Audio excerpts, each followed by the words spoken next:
नमस्कार मित्रांनो, आजच्या लेक्चरमध्ये आपण बघणार आहोत various steps in photochemical reaction. Photochemical reaction म्हणजे काय? The reaction which is initiated by absorption of radiation. Radiation absorb केल्यामुळे ज्या रिएक्शन्स घडून येतात त्या रिएक्शन्सला आपण काय म्हणणार? Photochemical reaction. ठीक आहे, त्यांना आपण लाईट रिएक्शन्स म्हणतो. मग या फोटोकेमिकल रिएक्शन कशा पद्धतीने घडून होतात, किती स्टेप्स आहेत त्या फोटोकेमिकल रिएक्शनमध्ये, त्याच्याबद्दल आपण आज डिस्कशन करणार आहोत. मित्रांनो, ह्या ज्या फोटोकेमिकल रिएक्शन आहे या 3 स्टेपमध्ये घडून येतात.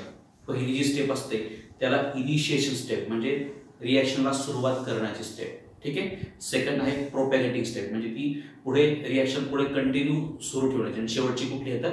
Termination step. ठीक आहे. मग ह्या तिघच्या स्टेप्स आहेत मित्रांनो. या 3 स्टेप्स आपण स्टेप वाईज बघणार आहोत.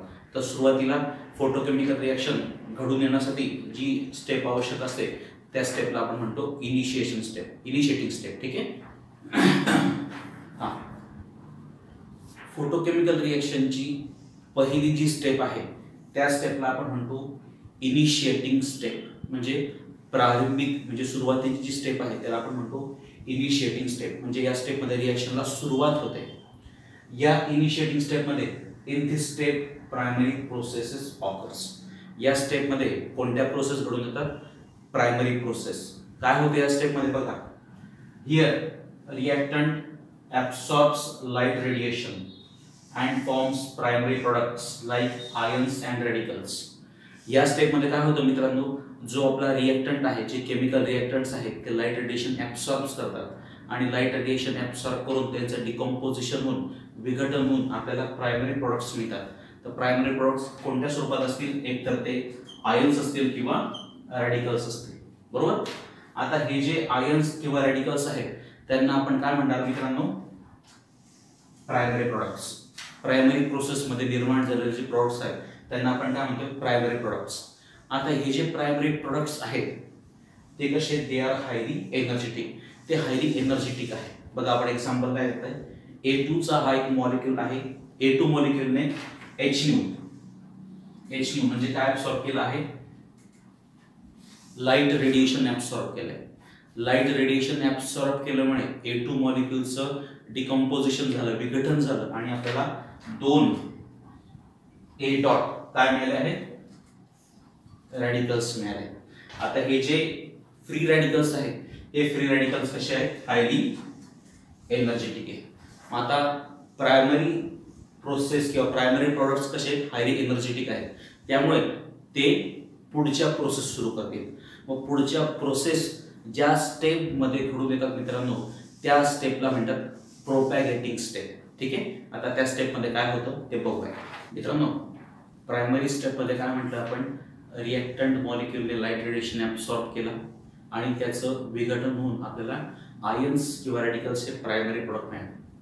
प्रायमरी प्रोसेस किंवा जी इनिशिएटिंग स्टेप आहे त्याचं क्वांटम यील्ड नेहमी बऱ्यापैकी कसं असतं? युनिटी असतं. जेवढे त्या ठिकाणी रिएक्टंट्स असतील तेवढे तो रेडिएशन ॲब्सॉर्ब करणार. त्याचं क्वांटम यील्ड कसं असेल? युनिटी असेल. ठीक आहे. आता प्रायमरी प्रोडक्ट्स कसे असतात? हायली एनर्जेटिक असतात. मग ते पुढची स्टेप सुरू करतात. त्या स्टेपला म्हणतात सेकंड स्टेप किंवा प्रोपॅगेटिंग स्टेप. आता प्रोपॅगेटिंग स्टेपमध्ये काय काय होतं बघा. काय म्हणतात? Here secondary processes occur. या प्रोपॅगेटिंग स्टेपमध्ये सेकंडरी प्रोसेसला सुरुवात होते. काय होतं याच्यामध्ये? These includes number of steps. याच्यामध्ये बऱ्यापैकी विविध प्रकारच्या स्टेप्स असतात. याच्यामध्ये काय होतं? Primary products collides with other reactants to form product. आपल्याला जे प्रायमरी प्रोडक्ट्स मिळाले आहेत इनिशिएटिंग स्टेपमध्ये ते दुसऱ्या रिएक्टंटशी कोलाइड होतात, रिएक्ट होतात आणि काय मिळू शकतात? आपल्याला त्या ठिकाणी प्रोडक्ट मिळतात. आपण जर व्यवस्थित बघितलं तर या प्रोपॅगेटिंग स्टेपसाठी आपण काय रेडिएशन ॲब्सॉर्ब केलं आहे का? रेडिएशन फक्त इनिशिएटिंग स्टेपमध्ये ॲब्सॉर्ब केलं होतं. प्रोपॅगेटिंग स्टेपसाठी रेडिएशनची आवश्यकता नाही. म्हणून काय म्हटलंय? In this step no light radiation is required. या प्रोपॅगेटिंग स्टेपसाठी लाईट रेडिएशनची आवश्यकता नाही. ठीक आहे. लाईट रेडिएशन ॲब्सॉर्ब करत नाही पण तरी प्रोडक्ट्स मिळत आहेत. मग अशा वेळेस काय होणार? आपलं जे क्वांटम यील्ड आहे ते युनिटी पासून काय होणार आहे? चेंज होणार. ठीक आहे. बघा, सपोज आपला हा A2 मॉलिक्यूल आहे, त्याने रेडिएशन ॲब्सॉर्ब केलं आणि आपल्याला रॅडिकल्स मिळाले. ए डॉट हे रॅडिकल्स मिळाले. ओके. हे कुठे झालं? इनिशिएटिंग स्टेपमध्ये. आता प्रोपॅगेटिंग स्टेपमध्ये काय? हा जो ए डॉट आहे तो कोणाशी कोलाइड होऊ शकतो? B2 जो दुसरा रिएक्टंट आहे त्याशी कोलाइड होऊ शकतो आणि आपल्याला काय मिळणार आहे? AB plus B dot. मग पुढे हा A डॉट आणि दुसरा B डॉट परत एकमेकांशी रिएक्ट होतील आणि काय मिळणार आहे? प्रोडक्ट. म्हणून काय म्हटलं आपण? Primary products collides with other reactants to form product. ठीक आहे. लाईट फक्त या स्टेप मध्ये आपण ऍब्सॉर्ब केलेला आहे, पण या स्टेप मधून जे प्रायमरी प्रोडक्ट्स मिळाले त्यांनी पुढे चेन रिएक्शन सुरू केली आणि चेन रिएक्शनच्या माध्यमातून आपल्याला प्रोडक्ट्स मिळत आहेत. मग प्रोडक्ट्स नंबर ऑफ मॉलिक्युल्स जास्त रिएक्ट होत आहेत पण रेडिएशन कमी ऍब्सॉर्ब केलं जात आहे. ठीक आहे. मग यावेळेस क्वांटम मिल्ट कसं होणार आहे? एकापेक्षा जास्त आहे. मग हे जे एक्झाम्पल दिसतंय आपल्याला हे हाय क्वांटम मिल्टचं रिएक्शन दिसतंय. ठीक आहे. ही झाली सेकंड स्टेप. याच्यामध्ये आपल्याला प्रोडक्ट्स मिळत असतात. ठीक आहे. आता शेवटची जी स्टेप आहे त्याला म्हणतात टर्मिनेशन स्टेप. या स्टेप मध्ये काय होते बघूया मित्रांनो. तिसरी स्टेप आणि फोटोकेमिकल रिएक्शन मधली शेवटची स्टेप टर्मिनेटिंग स्टेप. काय होते याच्यामध्ये? In these steps series of secondary process stops. ज्या प्रोपॅगेटिंग स्टेप मध्ये सेकंडरी प्रोसेसेस सुरू होत्या त्या या टर्मिनेटिंग स्टेप मध्ये थांबतात. थांबण्याच्या दोन पद्धती आहेत. दोन पद्धतीने त्या प्रोसेस थांबतात. पहिली पद्धत कोणती? Either by colliding on the wall of the container. जे रिएक्शन कंटेनर आहे त्या रिएक्शन कंटेनरला तो ऍक्टिव्हेटेड स्पेसिस कोलाइड होतो, डिऍक्टिव्हेट होतो आणि त्या ठिकाणी ती रिएक्शन थांबते. एकतर ही या पद्धतीने तो टर्मिनेट होऊ शकतो किंवा or with some reactant molecule. तो ऍक्टिव्हेटेड मॉलिक्यूल दुसऱ्या एखाद्या रिएक्टंट मॉलिक्यूलशी कोलाइड होतो, त्याची एनर्जी तो ट्रान्सफर करतो आणि अशा पद्धतीने तो डिऍक्टिव्हेट होऊन ती रिएक्शन त्या ठिकाणी तो थांबवतो. Okay. So this step stops photochemical reaction. या स्टेप मध्ये फोटोकेमिकल रिएक्शनचा त्या ठिकाणी एंड होतो. So photochemical reaction involves 3 step. First step is called as initiating step. In this step, the reactant absorbs light radiation, get decomposed and gives primary products such as ions or radical. These products are highly energetic. These products are responsible for the next photochemical processes. Second step is called as propagating step. This is the very important step. Here, so many secondary processes occurs. Here, the primary products may combine with another reactant molecule and they will form product. In these propagating step, the quantum yield varies from unity, which is unity in the first initiating step. Okay. In the last terminating step, photochemical reaction stops. The reaction stops either by collision of that activated molecule with the wall of the container, or that activated molecule get collide with another reactants. By their collision they will get deactivated. By these two means they will stop the photochemical reactions. So these are the 3 steps of photochemical reaction. Now let us see the actual photochemical reaction. Now we are going to see the photolysis of ammonia. What happens in that reaction we will see. मित्रांनो आपण बघतोय photolysis of ammonia. ही जी reaction आहे ही wig नावाचा जो scientist आहे या सायंटिस्टने ही रिएक्शनचा अभ्यास केला आहे. ओव्हरऑल रिएक्शन काय होतं यामध्ये? 2 अमोनियाचे जे मॉलिक्युल्स आहेत जे गॅसेस फॉर्म मध्ये ते काय ऍब्सॉर्ब करतायत? लाईट रेडिएशन ऍब्सॉर्ब करतायत आणि त्यांच्या लाईट रेडिएशनमुळे या अमोनिया मॉलिक्युलचं विघटन होऊन आपल्याला नायट्रोजन आणि हायड्रोजन गॅस मिळत आहे. ठीक आहे. मग कशा पद्धतीने ही रिएक्शन फॉलो केली जाते? परत किती स्टेप मध्ये होणार? त्या 3 स्टेप. त्या 3 स्टेपच्या माध्यमातून आपण या रिएक्शनचं मेकॅनिझम बघणार आहोत. पहिली स्टेप आहे मित्रांनो इनिशिएटिंग स्टेप. या इनिशिएटिंग स्टेप मध्ये काय होतंय? अमोनियाचा जो मॉलिक्यूल आहे या अमोनियाच्या मॉलिक्यूलने रेडिएशन ऍब्सॉर्ब केले आहे. रेडिएशन ऍब्सॉर्ब केल्यामुळे अमोनियाचं त्या ठिकाणी विघटन होऊन आपल्याला H डॉट आणि NH2 डॉट असे हे 2 फ्री रॅडिकल्स मिळाले आहे. हे जे प्रोडक्ट्स आहेत त्याला आपण म्हणणार आहोत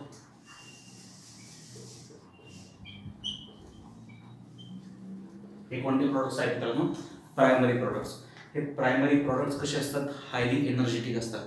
ते पुढे सेकंड स्टेप म्हणजे प्रोपॅगेटिंग स्टेप मध्ये ज्या रिएक्शन्स होतात त्याला हे प्रोडक्ट्स रिस्पॉन्सिबल असतात. आता प्रोपॅगेटिंग स्टेप मध्ये कोणत्या प्रकारचे रिएक्शन्स होतात ते आपण बघूया. Second step propagating step. मित्रांनो आता आपण बघतोय सेकंड स्टेप. सेकंड स्टेपला आपण कोणती स्टेप म्हणत असतो? प्रोपॅगेटिंग स्टेप. आपण आताच बघितलं की प्रोपॅगेटिंग स्टेपमध्ये बऱ्यापैकी सेकंडरी प्रोसेसेस त्या ठिकाणी होत असतात. बघा, पहिली प्रोपॅगेटिंग स्टेपमध्ये कोणकोणत्या पॉसिबिलिटी आहेत बघा. एक तर NH2 मॉलिक्यूल जो या ठिकाणी तयार झाला आहे, NH2 डॉट आणि H डॉट जो कुठे तयार झाला आहे प्रायमरी प्रोसेसमध्ये, तो परत काय होऊ शकतो, रिकंबाईन होऊ शकतो. आणि रिकंबाईन होऊन आपल्याला परत काय देतो, तो स्टार्टिंग कंपाऊंड देतोय. ठीक आहे, ही सेकंडरी प्रोसेस झाली ज्याच्यामध्ये काय होतंय, रिकॉम्बिनेशन. ठीक आहे, मग आता सेकंड स्टेप मध्ये NH2 आणि H हे रिकंबाईन झाले आणि NH3 मिळाला आहे. NH3 म्हणजे काय, आपला स्टार्टिंग कंपाऊंड आहे. सेम प्रोसेस कुठे होते मित्रांनो, 5व्या नंबरच्या प्रोसेसमध्ये, ज्या ठिकाणी N2H4 परत कोणाशी कोलॅइड होतोय, H डॉटशी, आणि आपल्याला काय मिळतोय, NH3 आणि NH2. म्हणून काय म्हटलंय, सेकंड आणि 5व्या स्टेप मध्ये काय होतंय, recombination and gives back the starting compound. इथं पण आपल्याला NH3 मिळाला आहे आणि या 5व्या स्टेप मध्ये पण काय मिळालंय, NH3 मिळालं आहे. म्हणून सेकंड आणि फिफ्थ मध्ये काय होतंय, रिकॉम्बिनेशन होतंय आणि आपल्याला परत स्टार्टिंग कंपाऊंड मिळतंय.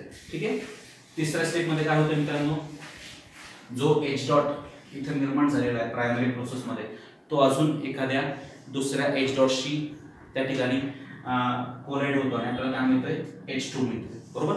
अजून काय होऊ शकतं सेकंडरी प्रोसेस मध्ये, इथं जो आपला NH2 निर्माण झालेला आहे, हा NH2 तो दुसऱ्या NH2 सोबत कोलॅइड होऊ शकतो आणि काय मिळणार आहे, N2H4 हायड्रोजन मिळू शकतो. ठीक आहे. आता आपण जर आणि परत शेवटी काय, शेवटची पॉसिबिलिटी काय, NH3. इथं जो NH3 मिळालेला आपल्याला रिकॉम्बिनेशन स्टेप मध्ये, कुठे रिकॉम्बिनेशन कुठे झालेले, सेकंड आणि फिफ्थ मध्ये. मग आता हे जे दोन NH3 एकमेकांशी कंबाईन होऊ शकतात आणि आपल्याला काय देऊ शकतात, ते N2 आणि ट्वाइस H2. आपण जर व्यवस्थित लक्ष दिलं मित्रांनो, तर ही जी प्रोसेस आहे, प्रोसेस नंबर 3 आणि प्रोसेस नंबर 6, या दोन प्रोसेस मध्ये आपल्याला काय मिळत आहे, डिझायर्ड प्रोडक्ट मिळत आहे. काय होते रिएक्शन, NH3 चं डिकंपोजिशन होऊन N2 आणि H2 मिळतं. मग आपल्याला थर्ड प्रोसेस मध्ये काय मिळालं आहे, H2. आणि सहाव्या जी सेकंड प्रोपॅगेटिंग स्टेप मध्ये 6वी रिएक्शन जी होते, तिथं आपल्याला परत N2 आणि काय मिळतोय, H2. सो थर्ड आणि 6व्या स्टेप मध्ये आपल्याला काय मिळतंय, डिझायर्ड प्रोडक्ट मिळतंय. ठीक आहे. मग आता टर्मिनेटिंग स्टेप मध्ये काय होणार मित्रांनो, याच्या सेकंड, फोर्थ आणि आपली ही जी फिफ्थ स्टेप आहे, ह्या सेकंड, फोर्थ आणि फिफ्थ स्टेप काय करताय, रिएक्शनला टर्मिनेट करताय. मग ह्या ज्या स्टेप्स आहेत, सेकंड, फोर्थ आणि फिफ्थ, ह्या कोणत्या स्टेप आहेत, चेन टर्मिनेटिंग स्टेप किंवा टर्मिनेटिंग स्टेप. याच्यामुळे रिएक्शन काय होते, थांबते मित्रांनो. ठीक आहे. सो अशा पद्धतीने आपण अमोनियाचं फोटोलिसिस बघू शकतो. ठीक आहे. आजच्या लेक्चरमध्ये आपण different steps involve in photo chemical reaction बद्दल डिस्कशन केलं आणि त्याचं एक्झाम्पल बघताना आपण फोटोलिसिस ऑफ अमोनिया बघितलं आहे. उर्वरित एक्झाम्पल आपण पुढच्या लेक्चरमध्ये बघू. थँक्यू.